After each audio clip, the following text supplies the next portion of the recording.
Alhamdulillah, wassalatu wassalamu ala Rasulillah Muhammad ibn Abdillah wa ala alihi wa sahbihi wa man wala. Subhanaka la ilma lana illa ma 'allamtana innaka antal alimul hakim.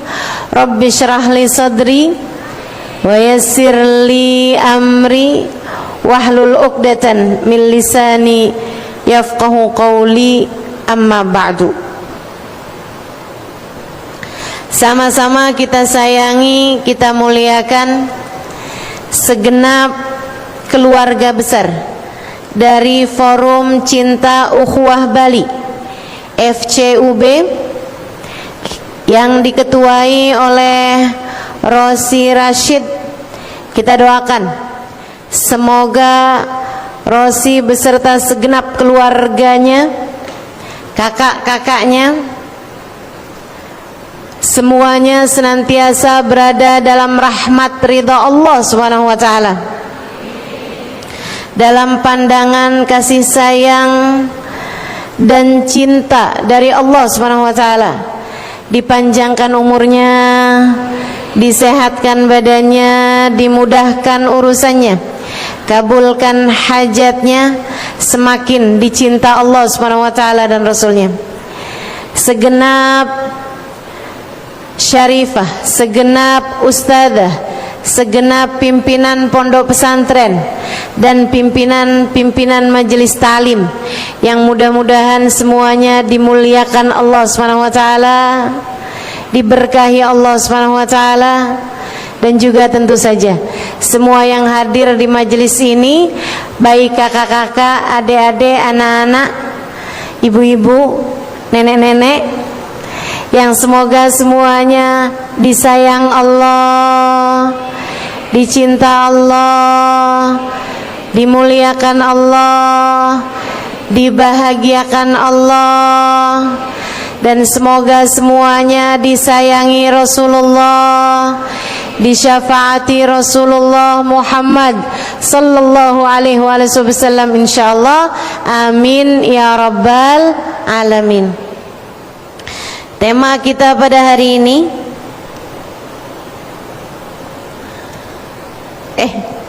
malah muka saya di situ. Temanya hari ini, dunia bukanlah tujuan. Gitu ya. Wahai diri, dunia bukanlah tujuan. Itu tema kita pada pagi hari ini. Teman-teman saudaraku sekalian, dunia tentu saja bukanlah tujuan, tapi ia adalah perjalanan sekaligus pencarian bekal menuju tujuan yang sesungguhnya. Kita nih sebagai manusia hidup dalam 5 masa, dalam 5 alam. Alam yang pertama adalah alam ruh, alam dzurrah insaniyah, alam benih manusia. Kita diciptakan Allah Subhanahu wa taala, benihnya terlebih dahulu, ruhnya terlebih dahulu, dan itu adalah masa 2000 tahun sebelum penciptaan jasadnya Nabi Adam alaihi salam.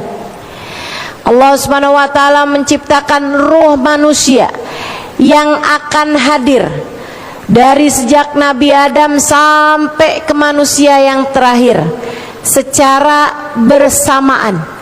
Jadi kalau bicara umur ruh kita, ini umur kita semuanya sebaya.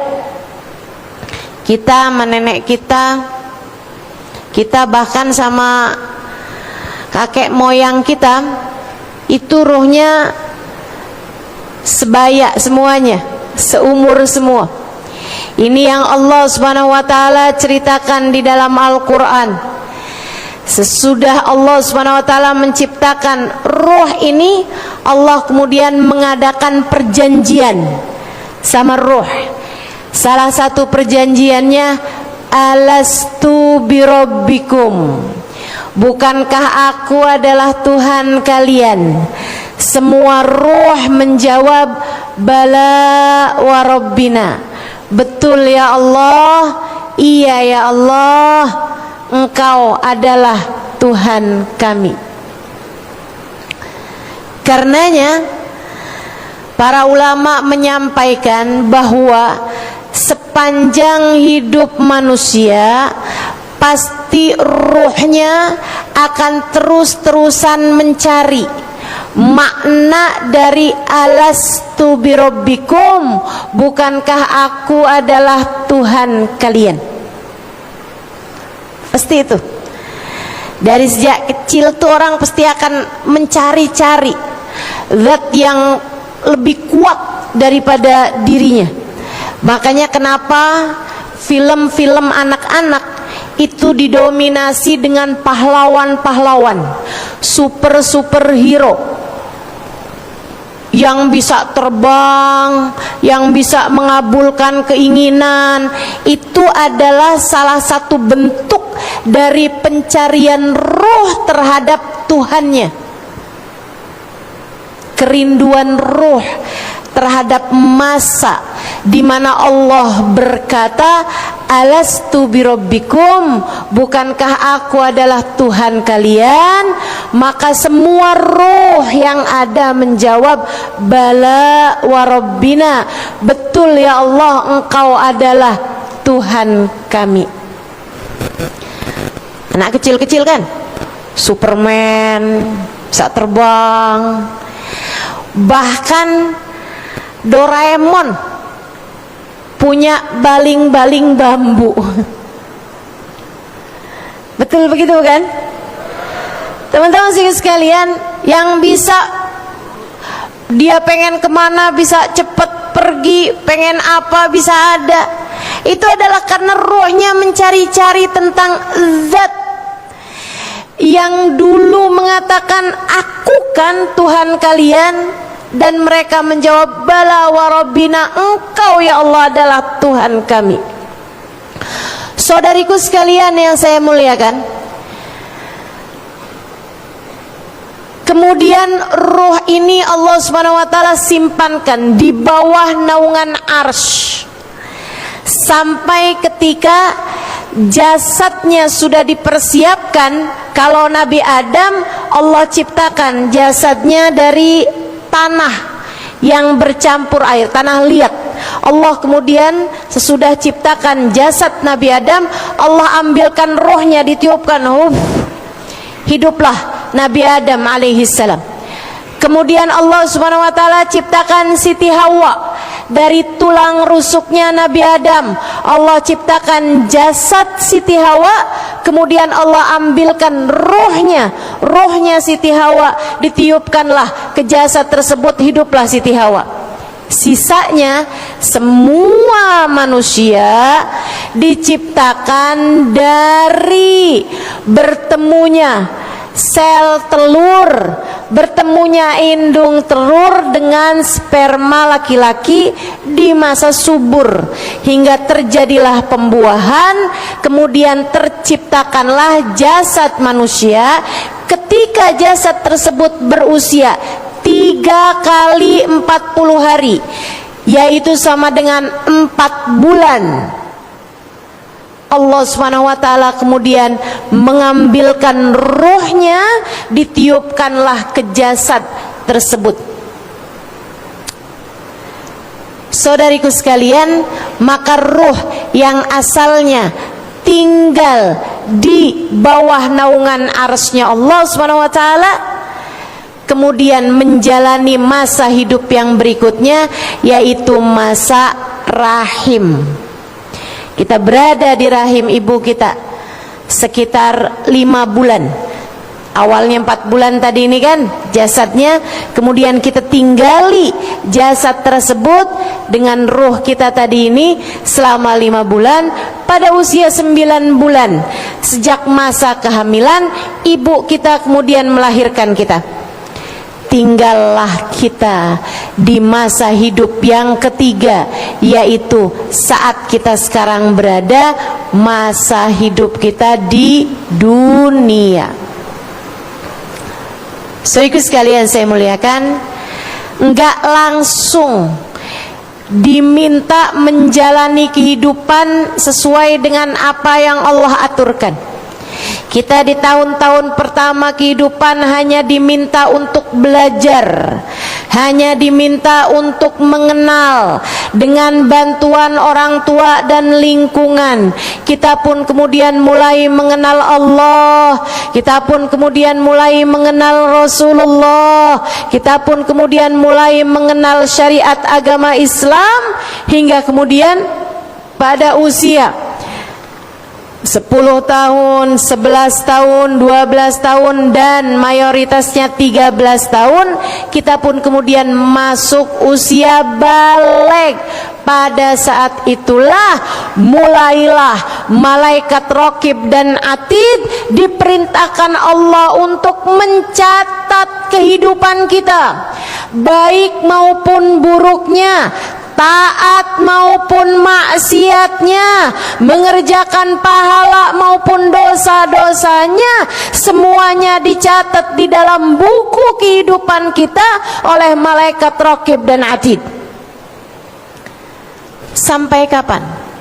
Sampai datang ajal menjemput kita. Ketika datang ajal menjemput kita, yang usianya tak ada sesiapapun yang dapat memprediksinya. Sampai datang usia kita, ketika waktu yang telah ditetapkan Allah Subhanahu wa taala, datang ajal kita, tak ada sesiapapun yang dapat memajukan maupun memundurkannya. Ada yang muda, ada yang tua, ada yang sangat tua, ada yang sangat muda.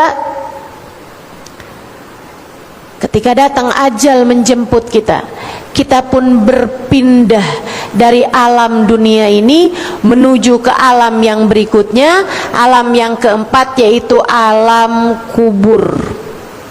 Sampai kapan? Sampai datang hari kiamat.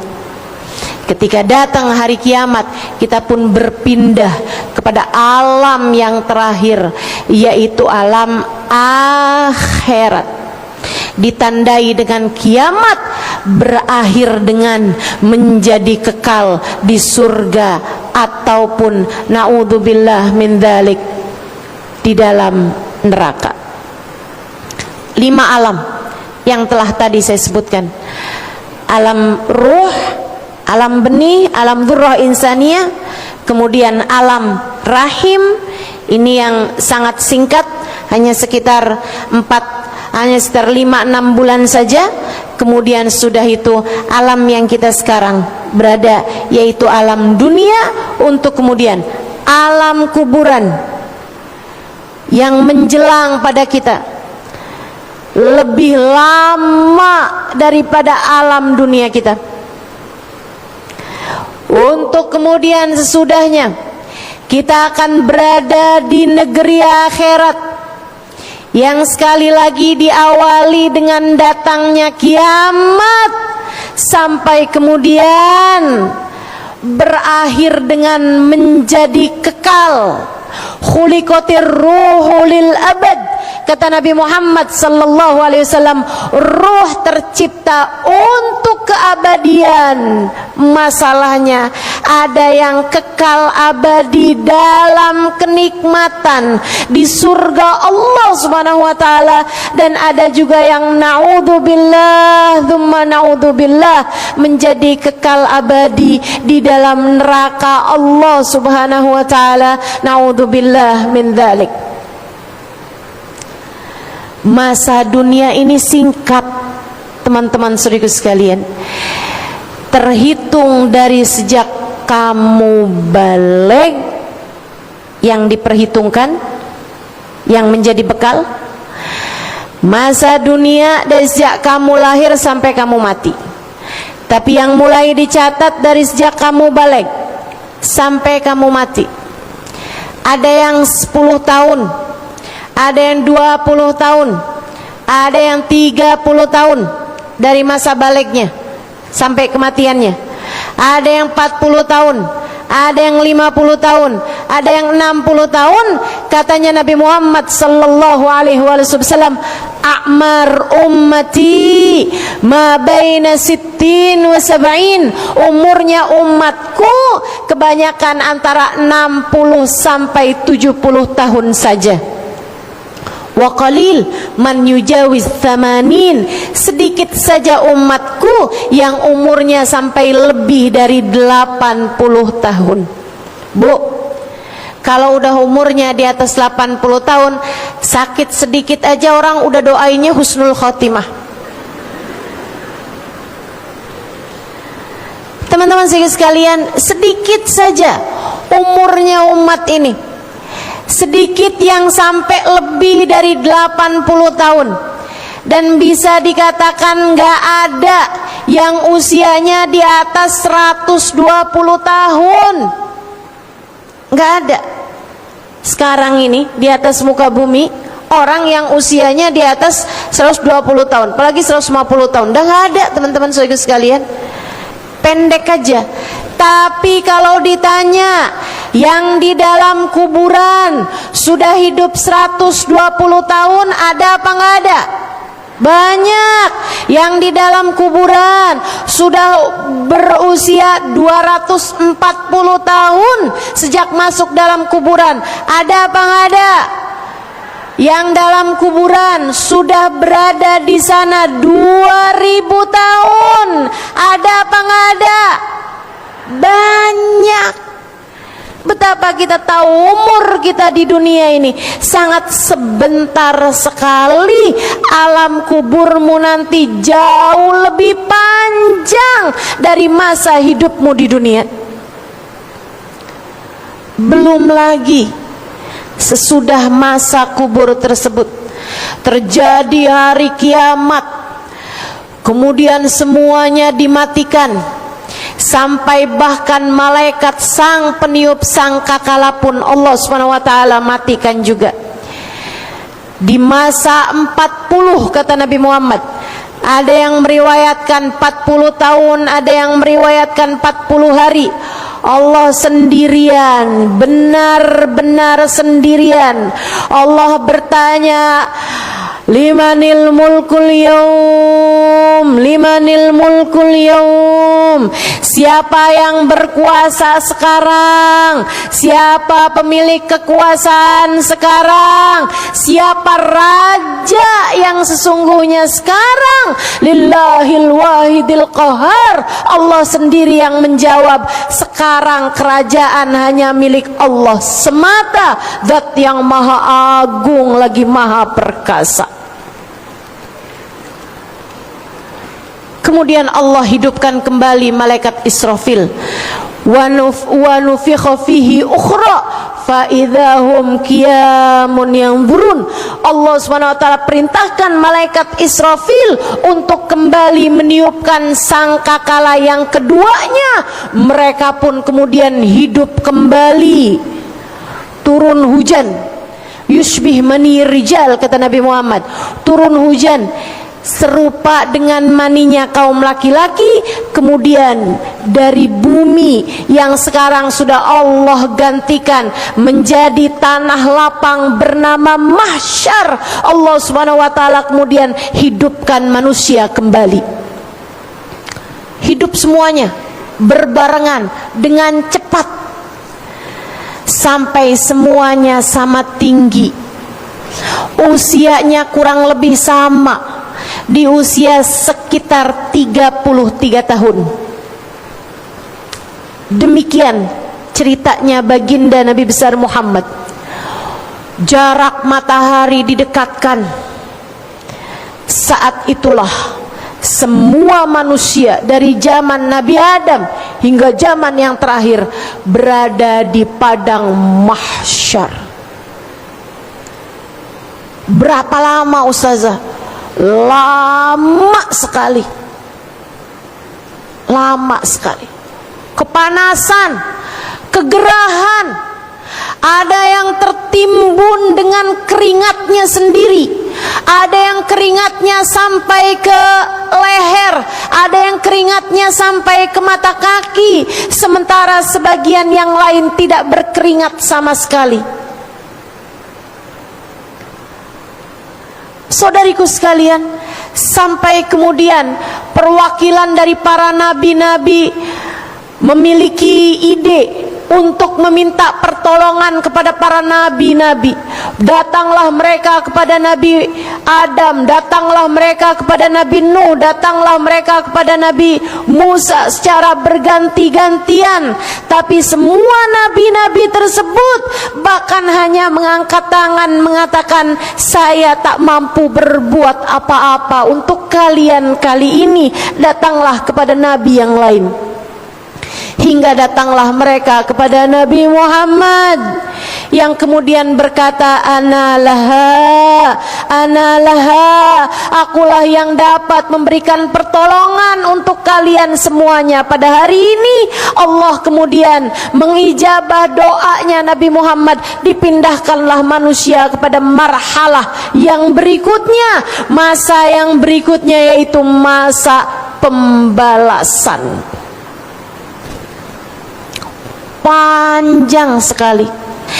Para ulama bahkan mengatakan antara nabi ke nabi aja, mereka nyari Nabi Adam, kemudian mereka datang kepada Nabi Nuh, itu makan waktu 40 tahun lamanya.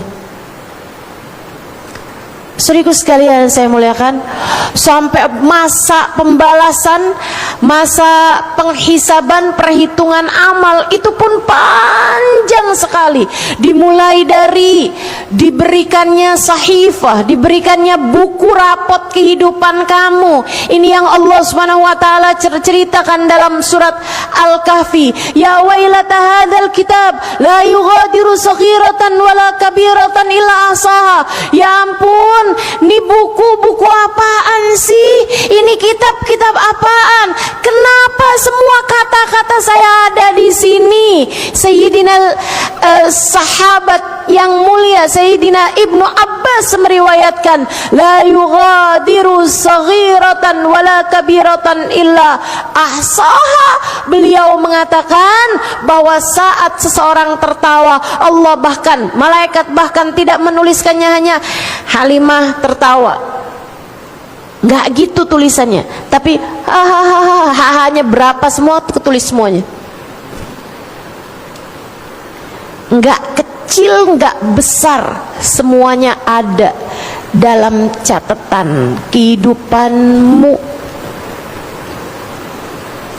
Betapa satu kalimat terkadang membawa penyesalanmu sedemikian rupa. Rubba kalimatin lam talqa biha balan yahwi biha fi nari jahannam sab'ina kharifa. Terkadang satu ucapan terkeluar begitu saja dari mulut seseorang membawa penyesalan di akhirat, sebab ternyata satu kalimat tersebut dapat membuatnya terjerumus neraka jahanam 70 tahun lamanya.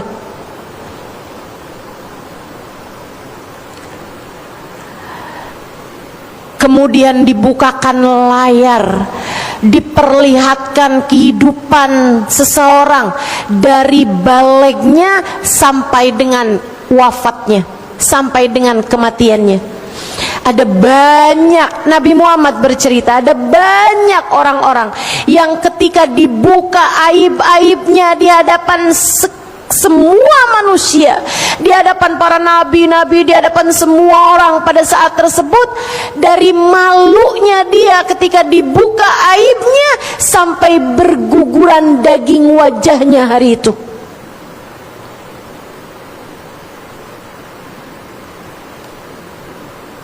Sampai berguguran daging wajahnya hari itu.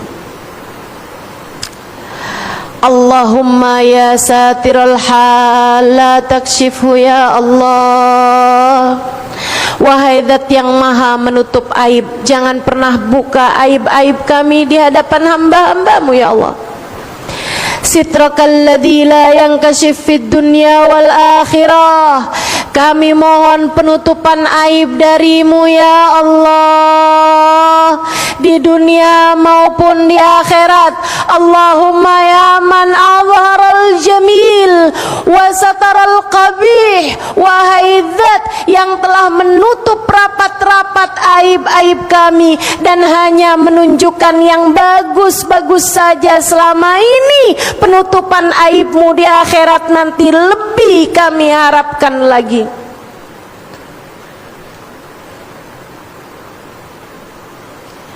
Saudariku sekalian yang saya muliakan, kemudian ditimbang amal satu demi satu, dipertanyakan dan ditimbang. Paniknya setengah mati, tegangnya setengah mati.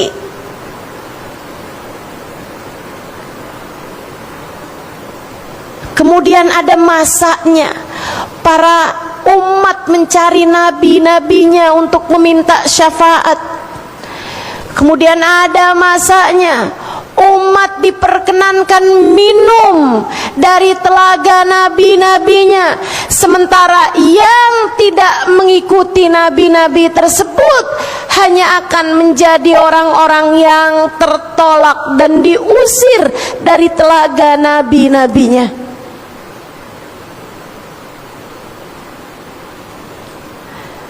Inna haudi ma baina Ailah wa San'a walau minal abari ka'adad nujumis sama, kata Nabi Muhammad sallallahu alaihi wasallam.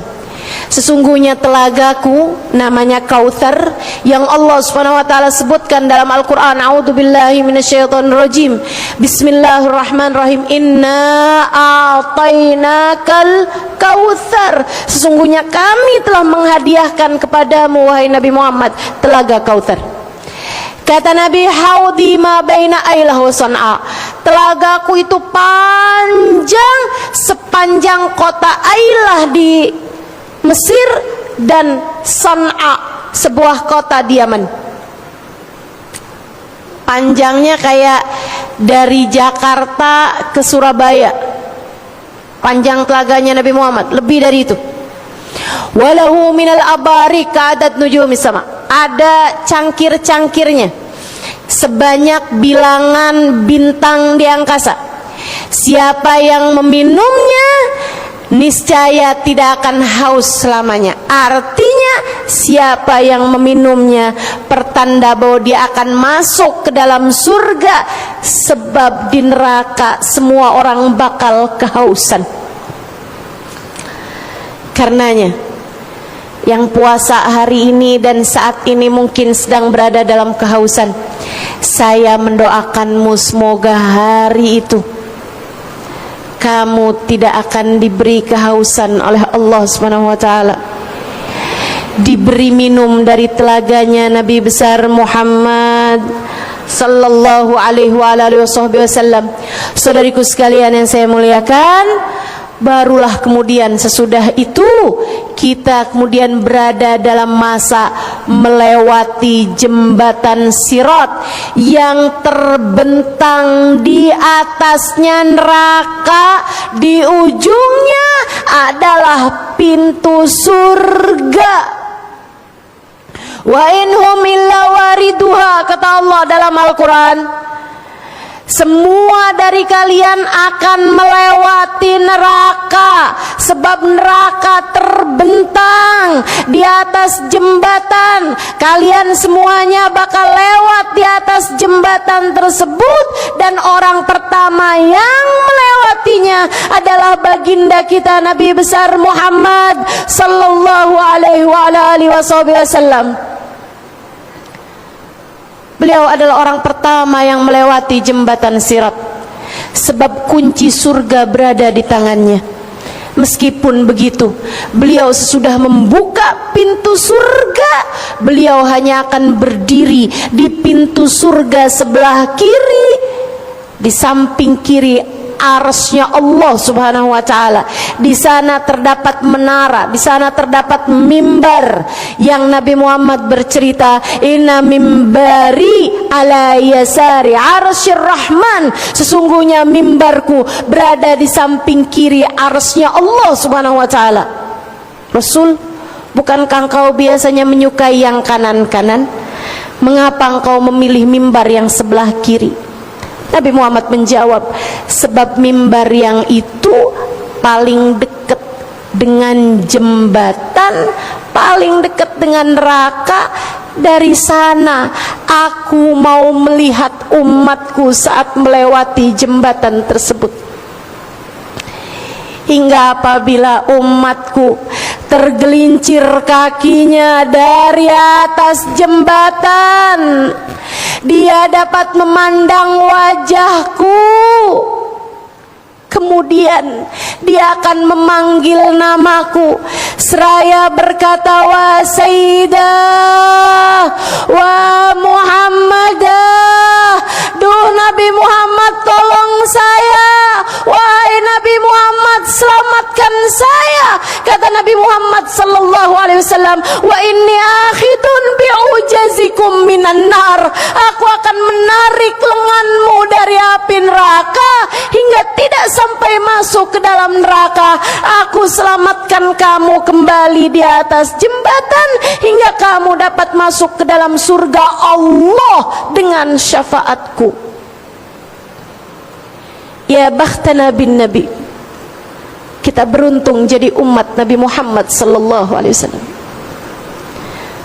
Alangkah beruntungnya kita jadi umat Nabi Muhammad sallallahu alaihi wasallam. Ustazah, apakah semua orang akan dapat memandang wajah Nabi Muhammad? Tidak. Apakah semua umat Nabi Muhammad dapat memandang wajah Nabi Muhammad? Tidak juga. Karena itulah Nabi Muhammad berkata kepada Sayyidah Aisyah, pada saat Sayyidah Aisyah mengatakan, ma adwa anuraka ya Rasulullah, duhai alangkah terangnya cahayamu wahai Rasul. Nabi Muhammad menjawab, fawail liman la yaroni yaumal qiyamah ya Aisyah, celaka orang yang di akhirat nanti tak dapat memandang wajahku wahai Aisyah. Ada banyak umatnya saat melewati jembatan Sirat, ia tergelincir kakinya, akan tetapi tak dapat memandang wajah Nabi besar Muhammad sallallahu alaihi wasallam, sehingga ia pun tak dapat menyeru nama Nabi Muhammad, sehingga mohon maaf tak ada sesiapapun yang dapat menyelamatkan dia pada hari tersebut. Mereka adalah orang-orang yang beriman, tapi hatinya kosong dari rasa cinta kepada Nabi Muhammad. Karenanya sering saya sampaikan padamu, untuk cinta tak perlu jumpa, tapi untuk jumpa kamu perlu cinta. Untuk dapat berjumpa kamu perlu cinta. Karena itu Nabi Muhammad mengatakan, anta ma'aman ahbabta, man ahabbani kana ma'i fil jannah. Siapa yang mencintaiku, kelak dia akan bersama denganku di surga. Semoga kita menjadi salah satunya. Amin. Saya ceritakan panjang lebar mengenai hal ini untuk biar kamu punya gambaran betapa masa sesudah kematianmu akan menjadi sangat panjang, dan bahwa masa hidupmu di dunia ini adalah masa yang sangat singkat, sangat singkat.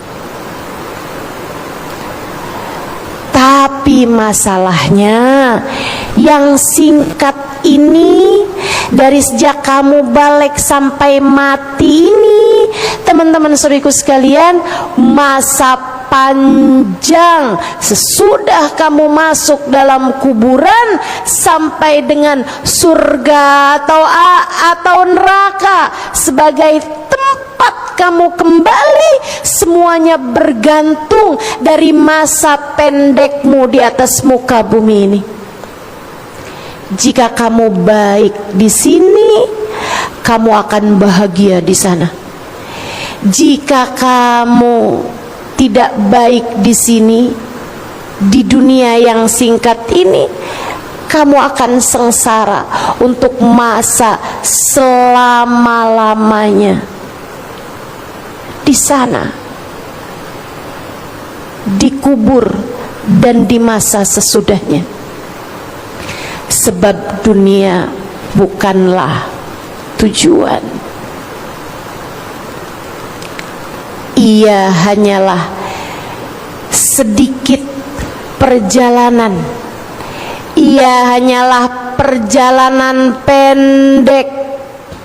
Ia hanyalah perjalanan singkat, yang sebagaimana ucapan Nabi Muhammad kepada Sayyidina Umar bin Al-Khattab, "Ya Umar, kun fid dunya ka'annaka 'abir sabil." Wahai Umar, jadilah kamu di dunia, hiduplah kamu di dunia dengan pemikiran bahwa kamu hanyalah seorang musafir.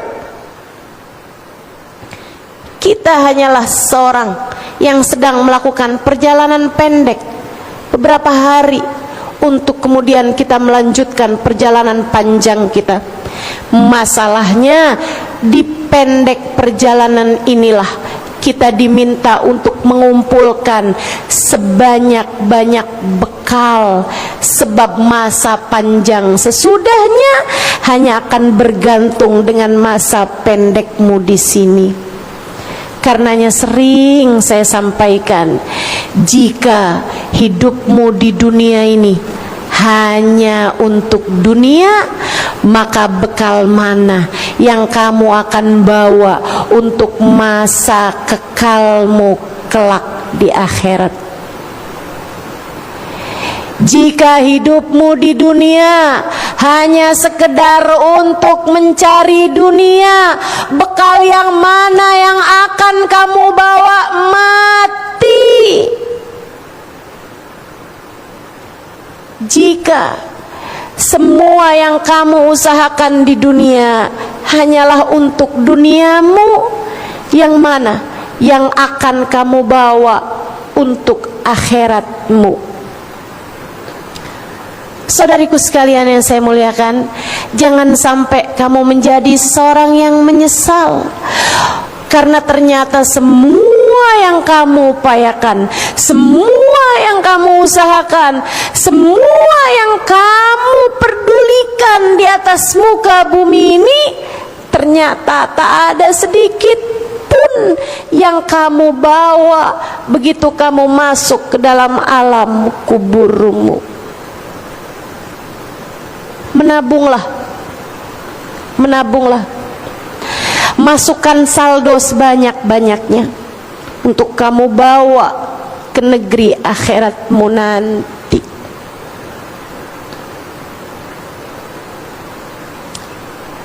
Kalau bukan kamu yang memikirkan akhiratmu, menurutmu siapa lagi? Kalau bukan kamu yang memikirkan nasibmu saat kamu mati, saat kamu dikubur, saat kamu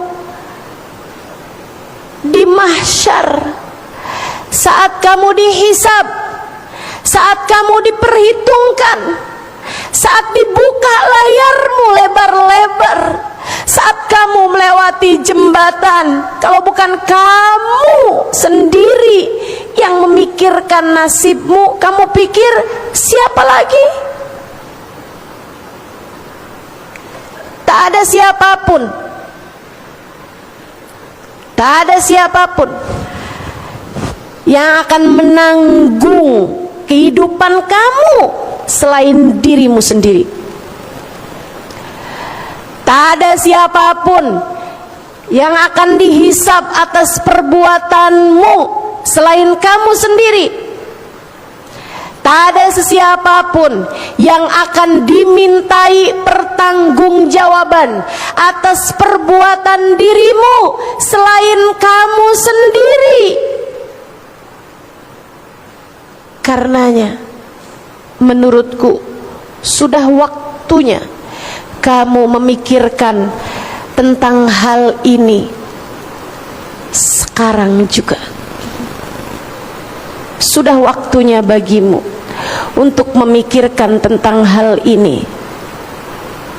Sudah panjang waktumu kamu habiskan memikirkan duniamu. Sudah waktunya berputar arah menuju kepada Allah Subhanahu wa ta'ala, menuju kepada berbekal, hingga semoga tidak kembali kamu kepada Allah, melainkan sesudah Allah Subhanahu wa ta'ala mengaruniakan padamu seindah-indah bekal. Hingga semoga ketika kamu sampai kepada Allah Subhanahu wa ta'ala, saat datang ajalmu nanti, Allah telah ridho padamu, Allah telah sayang padamu, Allah telah cinta padamu, telah dibukakan untukmu pintu rahmatnya, telah dibukakan untukmu pintu kasih sayangnya. Ketika saat kembalimu, Allah menyambutmu dengan penuh keridhaan. Semoga sebab saya khawatir jika kamu hidup hanya sibuk dengan duniamu semata. Saya khawatir jika kamu hidup di dunia hanya untuk menumpuk-numpuk harta dunia saja.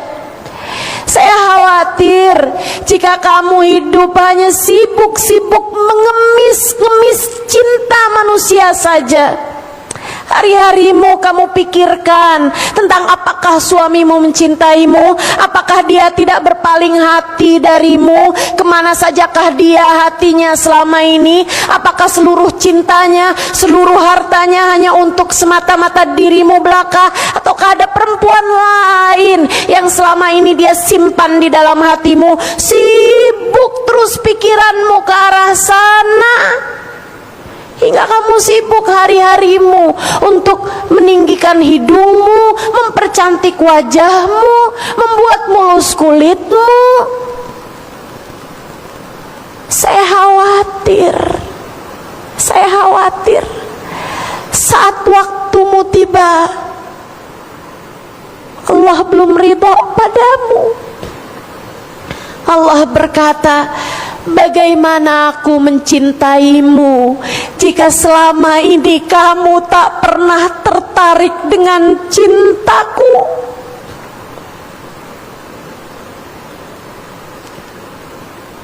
Saya khawatir jika sibukmu di dunia hanya untuk dunia. Saya khawatir ketika datang ajal menjemputmu, Allah tutup darimu pintu rahmatnya. Allah tidak bukakan untukmu pintu kasih sayangnya. Dan jika kamu tertutup dari pintunya Allah, kiranya kemana kamu? Jika Allah tidak ridho padamu saat ajal datang menjemputmu, kamu harap siapa yang akan menyambutmu?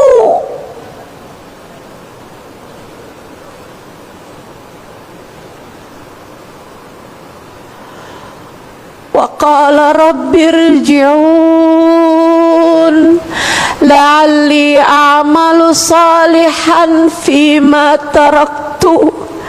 Kalla innaha kalimatun huwa qailuha wa min waraihim barzakhun ila yaumi yub'atsun. Allah berfirman itu dalam Al-Quran. Ada orang-orang, kata Allah, ketika datang ajal menjemput mereka, ketika waktunya telah tiba, dia kemudian berkata, "Ya Allah, kembalikan hidupku di dunia. Aku belum siap mati sekarang, ya Allah. Kembalikan lagi setahun, ya Allah. Setahun lagi aja, ya Allah.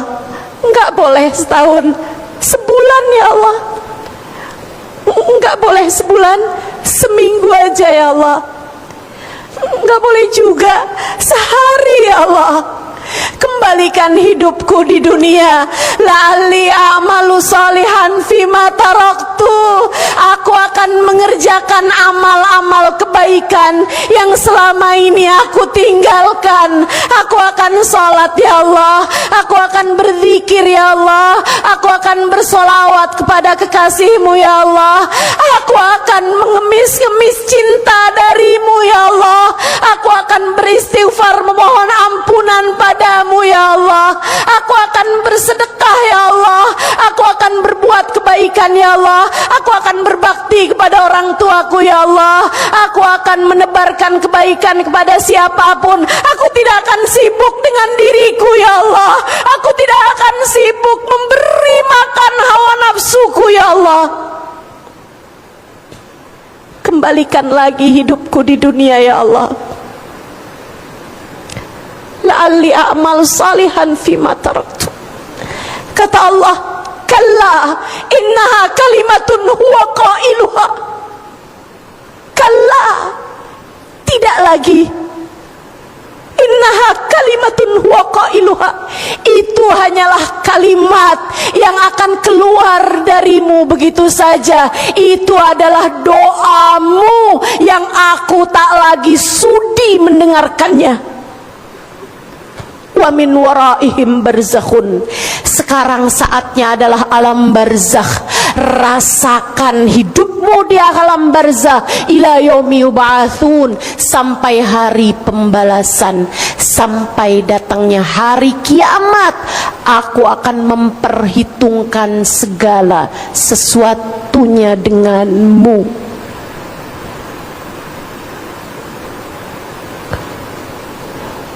Saudariku sekalian yang saya muliakan, bacalah Al-Quran. Kamu akan tahu betapa urusanmu ini bukan main-main. Bacalah Al-Quran, kamu akan faham. Ternyata dunia memang bukan tujuan.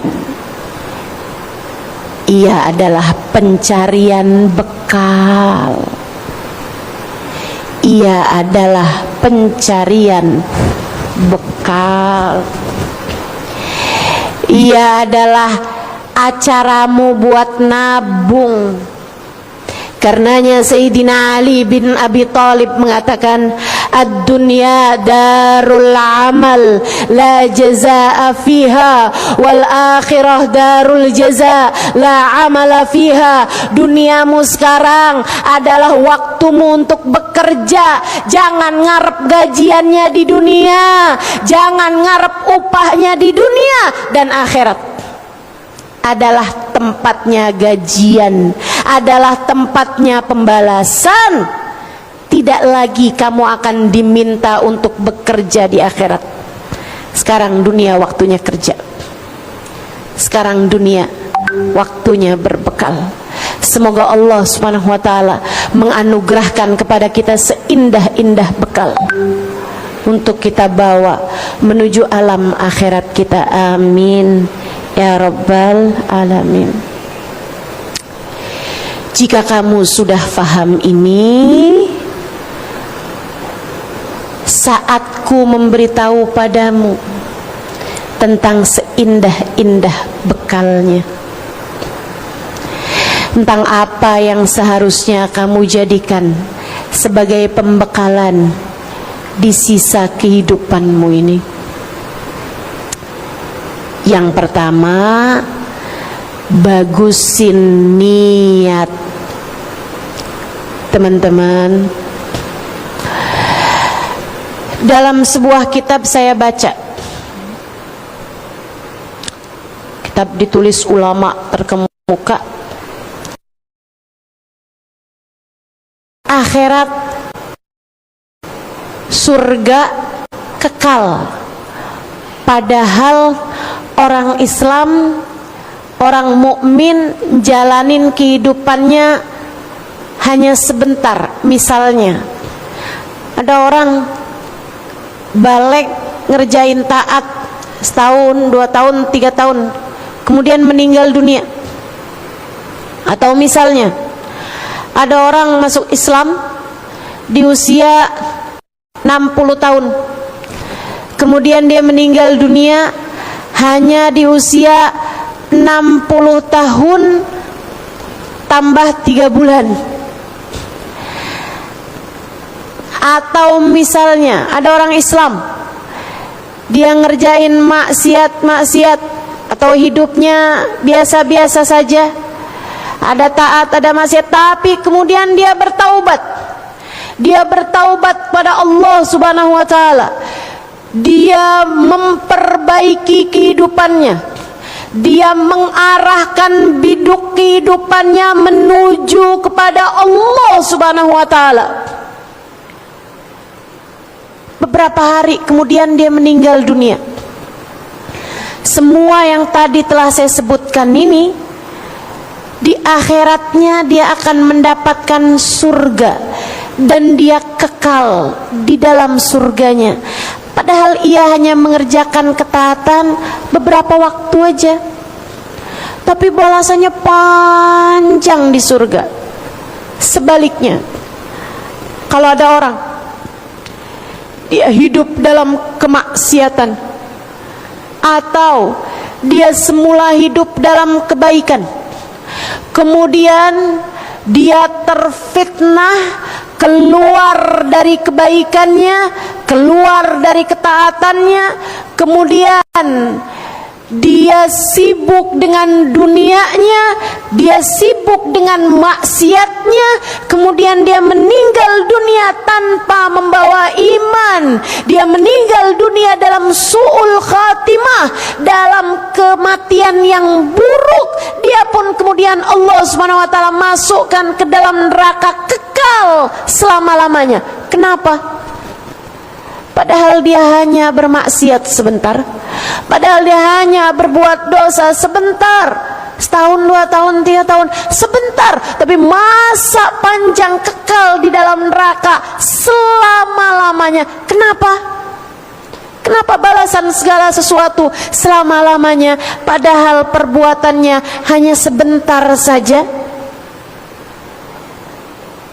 Para ulama menjawab, karena niat. Karena niat. Bu, kalau kamu tanya pada orang-orang soleh,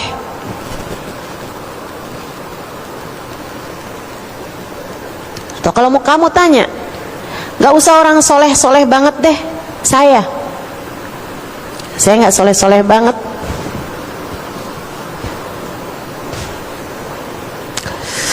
Kalau kamu tanya saya, Ustazah, kalau umur Ustazah panjang sampai 200 tahun, apa yang akan Ustazah lakukan? Kalau kamu tanya saya, andai umur saya panjang sampai 200 tahun sekalipun, tak akan ada yang saya pilih selain apa yang sudah saya pilih sekarang. Saya akan pakai umur saya itu untuk belajar menyampaikan apa yang Allah Subhanahu wa taala sampaikan atau telah berikan kepada saya.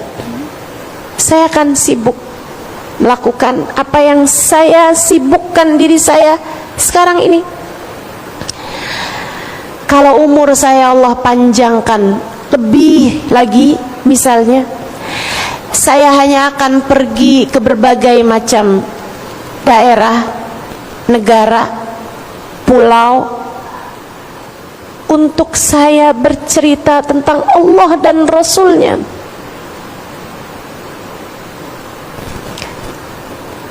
saya akan berbekal dengan hal ini. Kalau kamu tanyakan kepada ahli ibadah yang biasa menghidupkan malamnya dengan tahajud panjang mereka, kamu tanyakan pada mereka, kalau kamu tahu umurmu masih akan panjang hingga 200 tahun, apakah kamu akan melakukan tahajud semacam ini juga? Mereka akan menjawab, bala, tentu saja.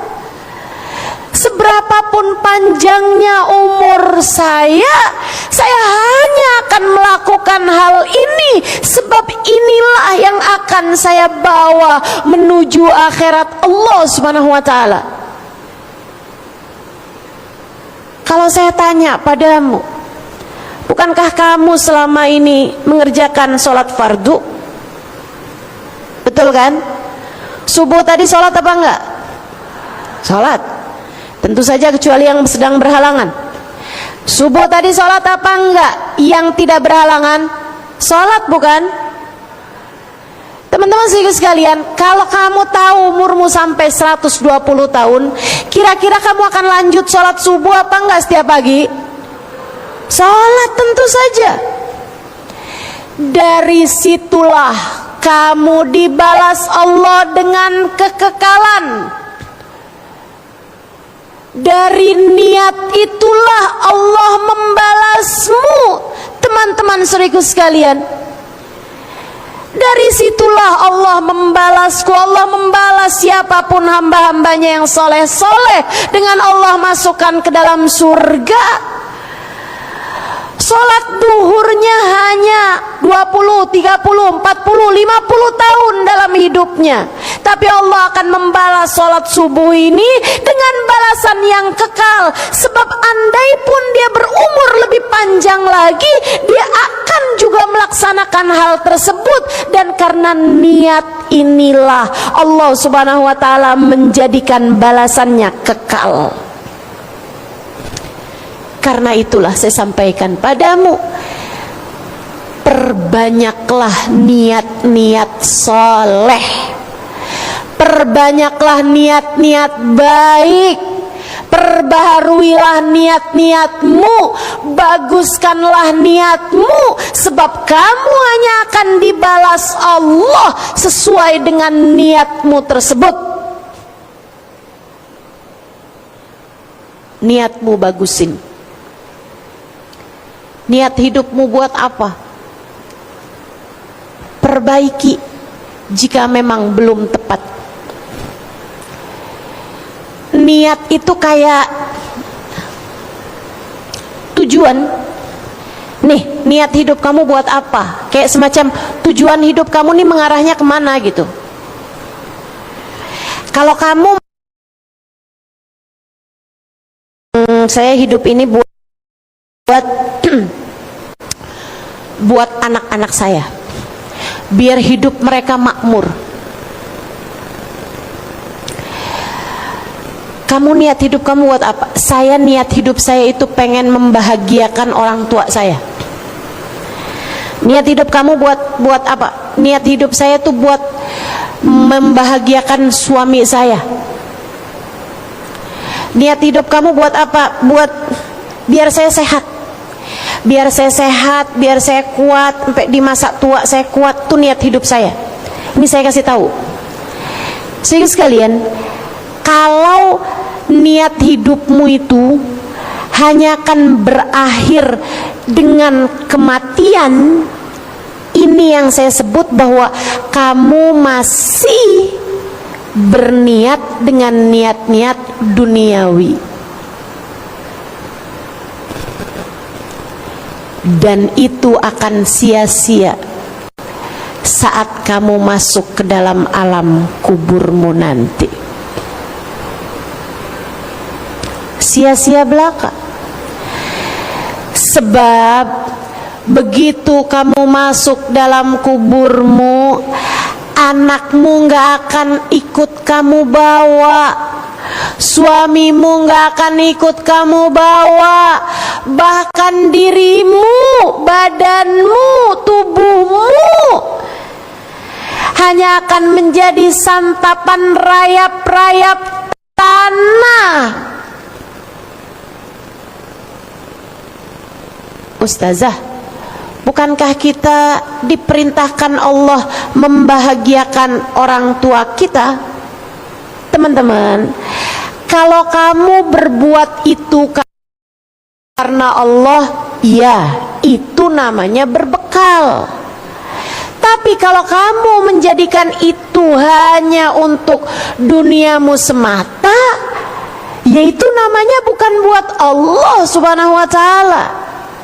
Sebab bahkan selain dirimu, orang-orang, mohon maaf, yang non muslim sekalipun berbuat yang sama. Kenapa kamu bahagiakan orang tuamu? Ya, kalau saya bahagiakan orang tua saya tuh, sayanya lebih sehat, sayanya hidupnya lebih mudah, sayanya hidupnya, oh, dunia bukan? Sesuatunya gak akan kamu bawa mati, bukan? Ini teman-teman saudaraku sekalian, letak perbedaannya. Yang saya ingin kamu semuanya menjadi orang-orang yang memperbaiki niat. Naikkan niatmu, bukan untuk siapapun dari manusia, melainkan kamu berbuat ini hanya karena Allah. Semua yang tidak kamu bawa mati, jangan bela mati-matian. Semua yang tidak kamu bawa mati, jangan niatkan itu. Sebab semuanya hanya akan pergi saat kamu kemudian mati.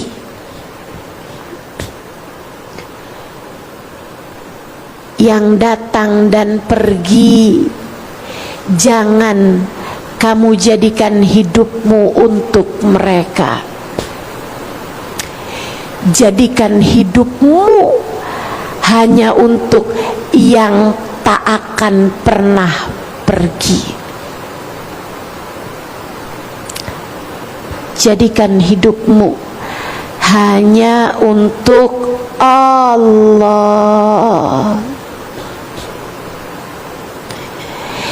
Hingga saat siapapun pergi, ia akan tetap bersama denganmu.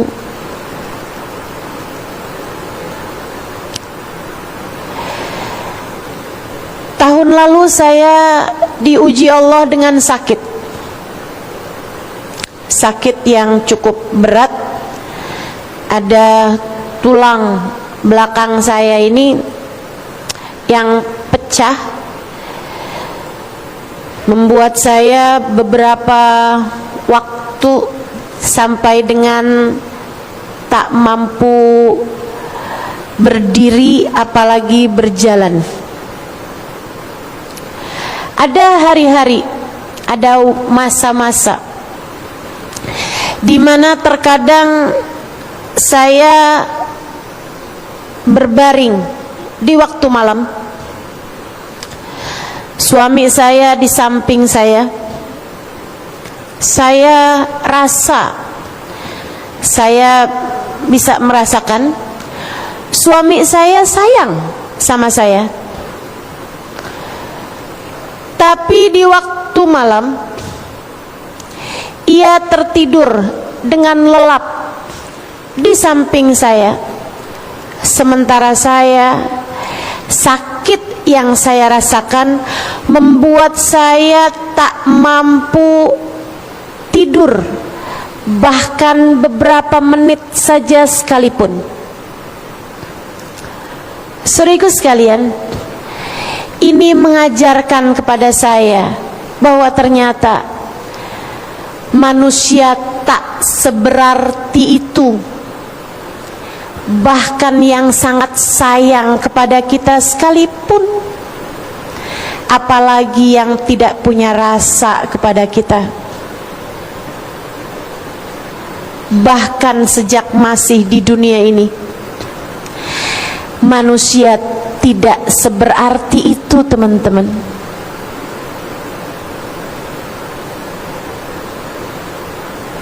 Ini yang sayang sama kita. nggak bisa ngapa-ngapain. Saat saya sakit, yang paling sayang sekalipun mas saya nggak bisa ngapa-ngapain, nggak bisa ngapa-ngapain, nggak bisa berbuat apa-apa. Saat saya sedang sakit-sakitnya, terkadang malah suami saya memutuskan untuk pergi, untuk keluar gitu dari kamar. Saya tanya, saya sedang sakit, kenapa kamu memutuskan